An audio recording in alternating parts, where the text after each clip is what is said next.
Assalamualaikum warahmatullahi wabarakatuh. Perkenalkan, nama saya Imyada Nafisa dengan NIM 23021030063, Prodi Sastra Indonesia, Fakultas Bahasa Seni dan Budaya, Universitas Negeri Yogyakarta. Di sini saya akan menjelaskan atau mereview kumpulan cerpen berjudul Saksi Mata karya dari Seno Gumira Aji Darmo untuk ujian akhir semester mata kuliah membaca sastra.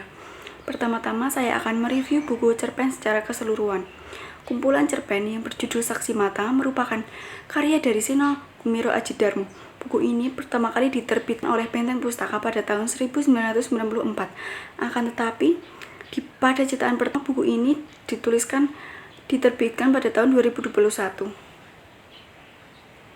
Cerpen-cerpen dalam kumpulan ini didasarkan pada keterangan para korban dan saksi mata atas insiden Dili yang terjadi pada 12 November 1991 di Timor Timur. Terkait dengan adanya buku cerpen ini, saya merangkum kekurangan dan kelebihan. Yang pertama ada kekurangannya, temanya itu mengangkut tentang kekerasan dan kekejaman, sehingga pembaca merasa kurang nyaman. Untuk yang kedua, alurnya itu terlalu singkat, sehingga pembaca itu merasa kurang terhubung dengan cerita dan karakter yang ada dalam cerpen tersebut. Untuk yang ketiga, gaya penulisannya yang penuh dengan metafora, sehingga pembaca yang tidak terbiasa dengan gaya penulisan tersebut akan merasa kurang nyaman. Untuk kelebihannya, yang pertama, buku ini mengangkat tema-tema penting tentang kekerasan dalam masyarakat. Cerita-cerita dalam buku ini mengajak pembaca untuk merenung dan mempertanyakan kondisi sosial yang ada. Untuk yang kedua, gaya penulisan Seno Gumira Aji Darmo yang kaya akan imajinasi dan bahasa yang indah dapat membuat pembaca terpesona.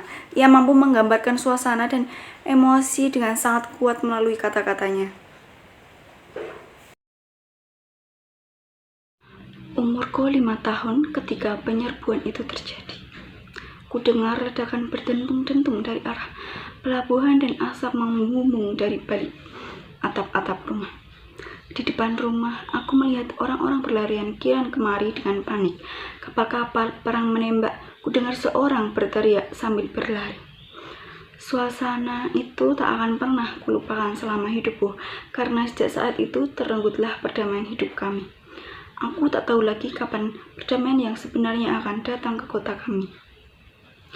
Kulit hitam, rambut lusuh, keriting, dan agak kemerah-merahan. Seperti juga saya, barangkali ia kesepian. Meskipun begitu, saya berada di tempat ini karena pekerjaan. Tadi, begitu ia masuk langsung duduk di sebelah saya, meminta gelas bir kepada bartender. Tidak seberapa lama ia sudah mengoceh. Aku masih memandang asap hitam yang membumbung itu. Ketika aku dari dalam rumah, ibu keluar sambil menggendong adikku yang masih bayi. Ibuku membakar tanganku dan berjalan bergegas mengikuti orang-orang lain yang semakin lama semakin banyak berjalan berbondong-bondong menuju ke satu arah. Kemudian aku tahu kami semua mengungsi. Di langit, kulihat pesawat-pesawat memuntahkan pasukan payung, sementara tembakan dari arah pelabuhan masih saja terdengar. Orang-orang berjalan kaki membawa barang seadanya. Banyak di antara hanya membawa pakaian yang melekat di badan. Cerita yang saya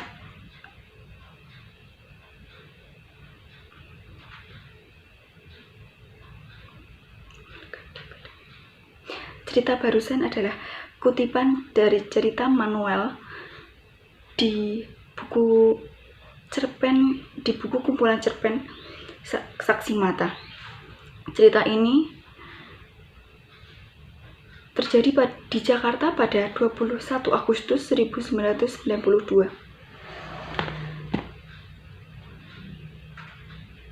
Berikut adalah sekian dari saya. Kurang lebihnya mohon maaf. Wassalamualaikum warahmatullahi wabarakatuh.